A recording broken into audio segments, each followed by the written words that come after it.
Sérgio, a gente precisa começar de algum lugar? Então vamos começar do... Vai. Cara, eu ouvi falar que passou um espírito maldito lá na Península Ibérica e acabou... Não, foi uma explosão solar, na verdade. Explosão solar. O pessoal tá falando de tudo, né, cara? E aí acabou a energia, deu uma merda gigantesca, um apagão geral. Deu. Que... Eu sei o que aconteceu porque eu vi você explicando aqui mais cedo. Mas, cara, assim... Tem uma... Na verdade, a gente imagina o que aconteceu, não é? O pessoal ainda não deu a causa, assim, oficialmente falando, né? Mas a própria, vamos dizer, Enel de lá, já falou que muito provavelmente é. O problema é que hoje de manhã, quem acompanhou o noticiário acordou com essa notícia que tava um apagão geral ali, principalmente na Península Ibérica, Espanha e Portugal, né? E logo principalmente significa que deu em outros lugares também? Não, acho que pegou um pedaço da França também, se eu não me engano, entendeu? Eu ouvi no rádio. É porque são as linhas de tensão, né? Pra onde elas vão ali vai caindo tudo, né? No primeiro momento chegaram a falar que era um ataque cibernético da Rússia. Que a Rússia tinha feito um ataque pra parar a Europa por causa da guerra lá da Ucrânia com a Rússia e tal, não sei o quê. Depois vieram e falaram assim, caramba, não, mas pode ser uma explosão solar, porque explosão solar pode fazer esse tipo de coisa. Então vamos primeiro falar isso. Explosão solar não faz esse tipo de problema. A explosão solar, por mais forte que ela seja, ela conseguiria destruir algum gerador. O gerador tem problema. Agora, os cabos não, porque o problema foi nos cabos de tensão, eles que deram problema. Então não podia ser também uma explosão solar. Se tivesse sido uma explosão solar, a gente teria visto também e saberia. Saberia, porque o Sol, na verdade, o Sol nesse momento ele tá muito ativo. E por que o pessoal falou isso? Porque semana passada teve um tal de um buraco coronal no Sol. Aliás, tem gente falando que foi o buraco coronal que matou o Papa. Eita! O que acontece, né? O Sol, nesse momento que a gente tá agora, aqui, indo para meados de 2025, o Sol ele tem um ciclo de atividades que dura 11 anos.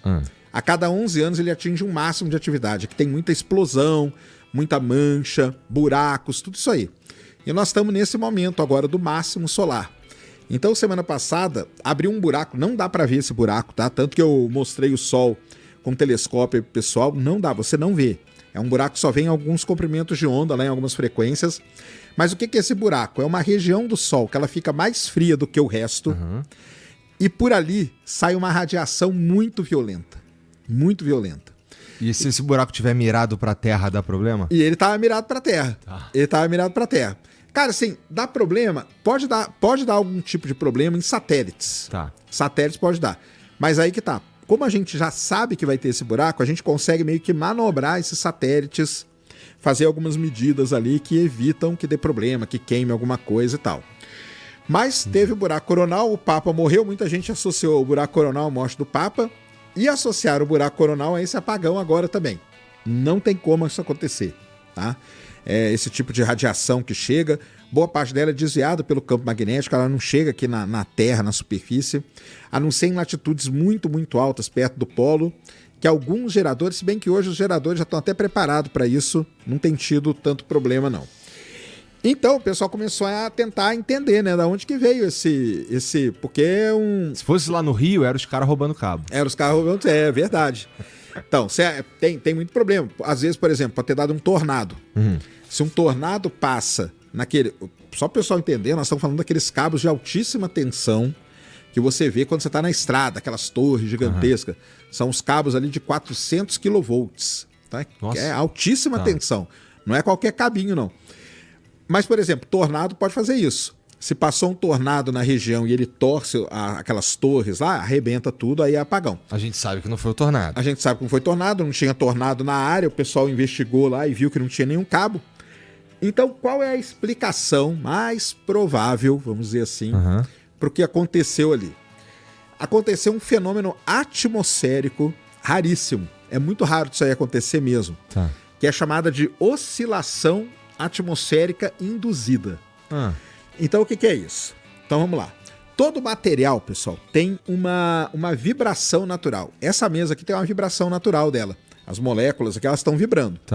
Se eu colocar alguma coisa aqui em cima da mesa que vibre na mesma frequência que essas moléculas, a mesa começa a entrar em ressonância, que a gente fala. Ela vai começar a vibrar louco, talvez ela até arrebente no meio. Entendi. Esse exemplo é famosíssimo em viadutos. Então tem um caso muito famoso lá nos Estados Unidos, que você tem os vídeos, né, que mostra a ponte fazendo assim, ó. Por quê? Porque ela entrou em ressonância, naquele caso foi com o vento. Bateu um vento ali, vibrou na mesma frequência que o material, que o concreto, entrou em ressonância, a ponte faz isso. Muitas vezes... Interessante. Isso aí é uma parada que vale a pena parar pra entender legal, porque é muito interessante isso aí. Mas eu não sei se você já viu isso. Às vezes às vezes quando você tá preso no trânsito, você já sentiu o chão tremendo? Então. Sim. Isso aí. Tem muitos lugares que o pessoal pede pra você desligar o carro. Por quê? Porque o motor do carro vibrando ali pode fazer com que um viaduto desse entre em ressonância. E aí vai morrer todo mundo, entendeu? Entendi. Porque o concreto, ele vira literalmente uma folha de papel, cara. Ele vira uma folha de papel.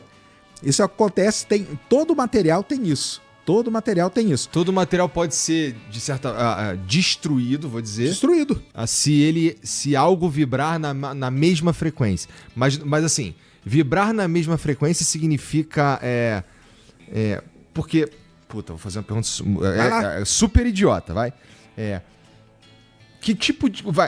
som? É o quê? Não, se bem que você falou que vento também. Vento, calor, variação de temperatura, som. O exemplo todo mundo conhece. Aquele cara que quebrava a taça com o grito. Aquilo lá é ressonância. Você começa a gritar perto da taça até que a frequência do seu grito coincida com a frequência de vibração natural da taça. Ela quebra, ela explode.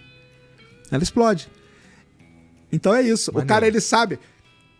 experimento pra você fazer em casa, todo mundo, ó. Pega uma taça, enche ela de água, passa o dedo em cima, ela vai fazer um apitinho. Essa aí é a frequência natural dela. Grita nessa mesma frequência do lado dela pra você ver. A taça vai explodir na sua cara. Usa um óculos pra não te... Ela explode na sua cara, é verdade, cara.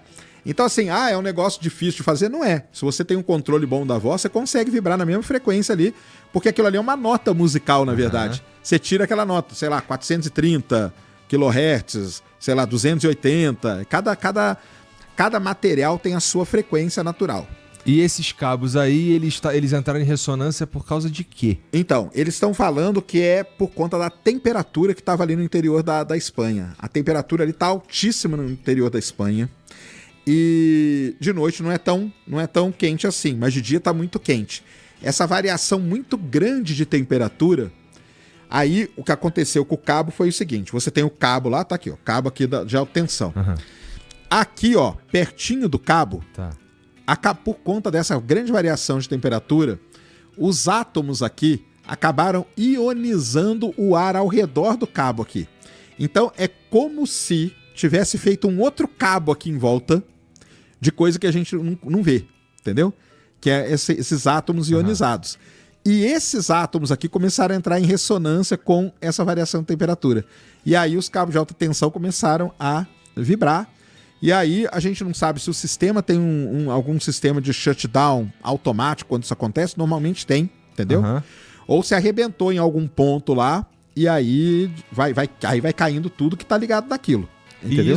E isso vira um problema gigantesco lá na Europa, lá na Península Ibérica, porque os caras não estão preparados para isso.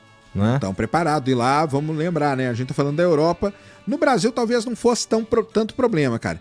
Mas você pega a Europa, onde talvez o principal meio de transporte é o trem, e o trem é movido a eletricidade, você para todas as estações de trem. Isso aí pra Europa é um caos, né? E aí para o aeroporto, aí vai parando semáforo, aí para tudo, cara. A nossa sociedade atual, né? Ela é totalmente dependente da energia elétrica. Então você tira energia elétrica, acabou, cara. E tende a ficar cada vez mais Cada vez mais dependente. E esse é o problema. Acontece um negócio desse e tal.